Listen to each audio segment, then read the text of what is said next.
Guys, क्या किसी ने आपकी भर भर के निंदा की है?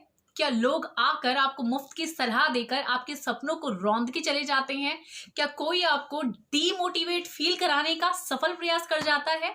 अगर ऐसा है तो इस बीमारी से, जी हाँ मैं शब्द यूज कर रही हूँ बीमारी, इस बीमारी से जिंदगी भर के लिए आपको ये वीडियो निजात दिलाएगा। आने वाले 7 मिनट आपकी जिंदगी में से बहुत बड़ी बीमारी को जड़ से खत्म कर देंगे। तो वीडियो में लास्ट तक बने रहना मत भूलिएगा। मेरा नाम है लाइफ कोच सिस्टर आरती और मैं काम करती हूं आप सबकी जिंदगी बदलने का। एक बीमारी है जो लोग आपको हंसते हंसते हलवा समझकर दे देते हैं और आप सब लोग भी प्रसाद समझकर मत्थे लगा के उसको खा जाते हैं, फिर बहुत सारे रोगों से ग्रसित हो जाते हैं। बीमारी का नाम है क्रिटिसिज्म, या जिसे हम कहते हैं आलोचना। लोग भर भर के करते होंगे, नहीं, जिसकी वजह से कई बार आप शर्मिंदा हो जाते हैं, शर्मनाक महसूस करते हैं, उनके सामने दोबारा नहीं जा पाते हैं, इवन अपनों से भी नजर नहीं मिला पाते हैं, अपने सपनों को साइड में रख देते हैं उनके कहने पर कि ये आपके बस की बात नहीं। ये हुनर बहुत लोगों में होता है। मैंने संदीप महेश्वरी का एक वीडियो देखा, उस वीडियो में उन्होंने बहुत अच्छी बात कही कि सबसे बड़ा रोग कि क्या कहेंगे लोग। जी हाँ, एक्चुअल में ये सबसे बड़ा रोग है कि लोग क्या कहेंगे, पर फिर भी आप लोगों के पास चले जाते हैं। क्या सोचकर जाते हैं कि भाई मेरे दिमाग में ये प्लान है, मैंने ऐसा अपने बारे में सोचा है, चलो उनसे पूछ के आता हूं कि शायद उनके पास ज्यादा नॉलेज है, शायद वो मुझे अच्छे से गाइड कर पाए। पर जब आप उनके पास चल जाते हैं वो कहते हैं अबे तूने ये क्या किया, तुझे तो इसके बारे में कुछ पता नहीं है, तू ये क्या कर रहा है, लोग हंसेंगे तुझ पे, मैं तुझसे ज्यादा जानता हूं, सुन ये ऐसे नहीं होता, ये नहीं, ये तेरे बस की बात नहीं है। और आप ये सब कुछ सुन के हताश निराश होकर टूटकर अपने सपनों को वहीं पर कुचलकर उनको साइड में रख के चले जाते हैं। फिर सोचते हैं आप प्लान बी, अब शायद मुझे जिंदगी में कुछ और करना चाहिए, ये मेरे बस की बात नहीं है, फलाने समझदार इंसान ने हमें यह बात कह दी। ऐसा है, अगर ऐसा है तो आप बीमारी का शिकार हो रहे हैं और सामने वाला इंसान वायरस है जो आपके शरीर में सफलतापूर्वक एंट्री कर गया है।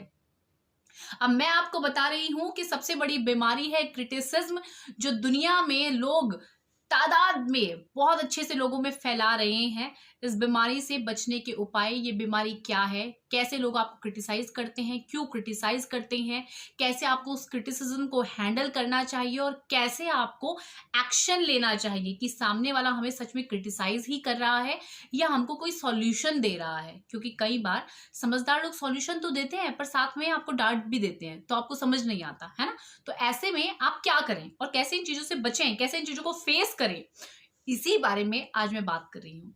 पॉइंट नंबर 1, क्या किसी को क्रिटिसाइज करना, किसी की आलोचना निंदा करना सही है? तो मैं कहती हूँ भाई घोर पाप है। जी हाँ, अगर आप किसी भी इंसान को ओछा या नीचा फील कराने की कोशिश करते हो, वहीं पर आप बहुत बड़ा पाप कर देते हो। सवाल 2 कि भाई तो क्या हम दूसरों को सलाह ही ना दें, वो तो हमारे अपने हैं, हम अपने अपनों को नहीं बताएंगे तो कौन बताएगा। लोग कह देते हैं ना कि हमने तो अपना समझ के तुम्हें बताया था, चलो भाई मानना ना मानना तुम्हारी मर्जी। ऐसी बातें आप सबने सुनी होगी, नहीं? तो भाई बात कहने का ना तरीका होता है। आप ये देखिए कि सामने वाला जो आपको बात बता रहा है वो किस तरह बता रहा है। माना मैं अपना कोई प्लान लेकर किसी के पास गई, किसी अपने के पास, उसने मुझे तुरंत कह दिया नहीं नहीं ये ठीक नहीं है, ऐसा नहीं है, वैसे नहीं है, उसमें 100 कमियां निकाल दी, तो मैं डिमोटिवेट हो जाऊंगी, जिंदगी में कभी उससे दोबारा वो चीज पूछने का प्रयास नहीं करूंगी। वहीं वही बात मैं दूसरे इंसान के पास गई, उससे पूछा तो उन्होंने कहा वाह यार तूने इसमें मेहनत तो बहुत अच्छी की है, तेरा कॉन्फिडेंस भी अच्छा लग रहा है, पर अगर तू इस चीज को ऐसे ना करके अगर तू ऐसे कर ले ना तो ये चीज और शायद अच्छा तू बेहतर कर सकती है और मुझ पे तुझमें यकीन है कि तू कर पाएगी, और कुछ पूछना हो तो मुझसे पूछ ले। तो ये तरीका है भाई, कोई इंसान आपको सॉल्यूशन दे बजाय क्रिटिसाइज करने के, तो उस इंसान के पास आप सलाह मांगने जाओ। तो सलाह देने का तरीका भी यही है। अगर अपनों को बताना है ना तो पहले उनके पॉजिटिव पॉइंट बताओ, उसके बाद उनको बताओ कि आप ऐसे ना करके इस चीज को ऐसे कर लो, that is the right way to deal with this thing, to deal with people. ये तरीका है सॉल्यूशन देने का। अगर आप ऐसे सॉल्यूशन नहीं दे रहे हो तो शायद आप सलाहकार हो ही नहीं और आप सलाह देने लायक नहीं हो। भाई शांत रहा करो। फिर पॉइंट नंबर 3, कैसे जाने कि सामने वाला हमें सही सलाह दे रहा है या नहीं दे रहा है। देखो कभी किसी से सलाह मांगने जाओ, पहले ये देख लो कि क्या वो व्यक्ति आपको सही सलाह दे सकता है, क्या उसको उस फील्ड का कोई एक्सपीरियंस है जिस फील्ड की आप बात कर रहे हो। अगर नहीं है तो उनसे सलाह मत मांगो। पॉइंट नंबर 2 कि वो इंफॉर्मेशन के बेस पे वो बात कर रही हैं या नॉलेज के बेस पे वो बात कर रहे हैं। देखिए, इंफॉर्मेशन और नॉलेज दोनों ही अलग अलग चीज हैं।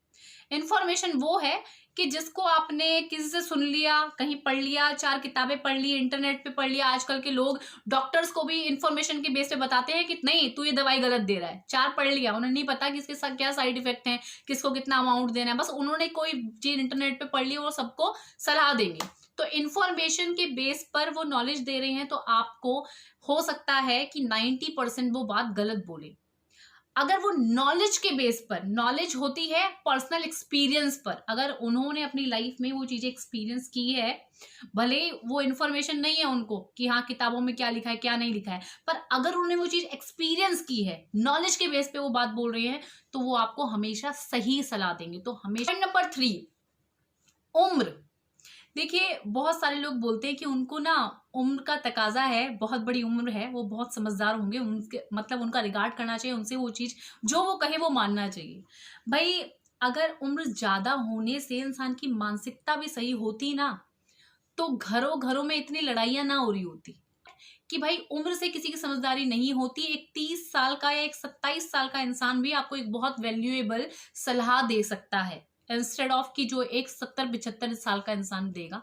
तो उम्र को देखकर किसी की सलाह ना मांगे, उनके एक्सपीरियंस को देखकर, उनके नॉलेज को देखकर, उनकी फील्ड को देखकर आप उनकी नॉलेज देखें। देन पॉइंट नंबर 3 कि लोग क्यों आपको क्रिटिसाइज करते हैं। बहुत सारे कारण हो सकते हैं। पहला कारण है उसमें से जेलेसी, और दूसरा कारण है सेटिस्फाई देयर ईगो। जी हाँ, या तो वो आपसे जलते हैं इसलिए वो आपको क्रिटिसाइज करेंगे, भले ही आप उनसे सलाह मांगने जाए या ना जाए, वो खुद ही आपको आपके पास आ जाएंगे, अरे तूने ये किया, ऐसा किया, ये है वो है। तो कहीं ना कहीं आपसे जेलिसी कर रहे हैं।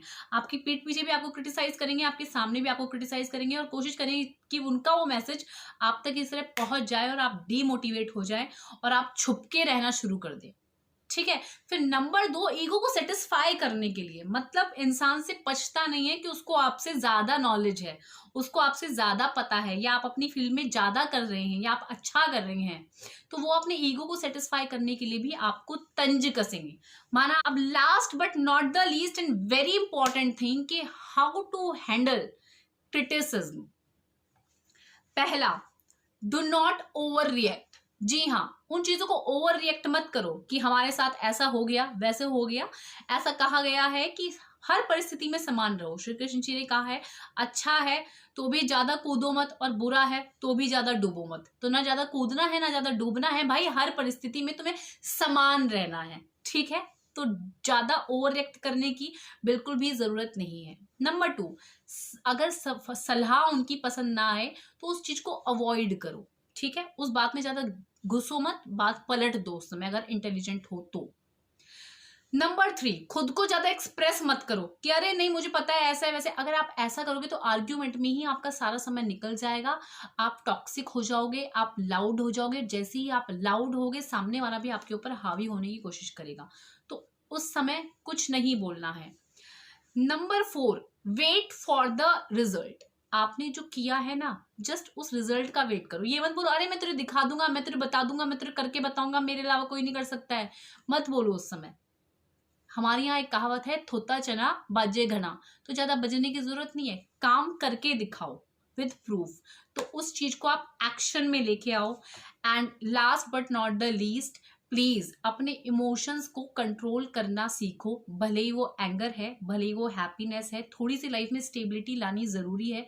अगर आपके लाइफ में आप अपने इमोशंस को हैंडल डील करना नहीं सीखे ना, तो कोई भी आएगा और आपको तबाह करके चला जाएगा। आपके रिलेशनशिप में, आपके काम में, आपकी जिंदगी के हर पड़ाव में लोग तैयार हैं आपको आघात पहुंचाने के लिए।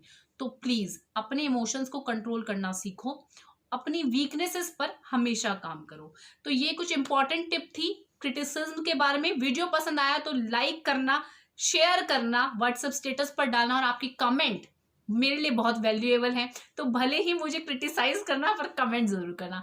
Take care, I wish you all very good luck, bye.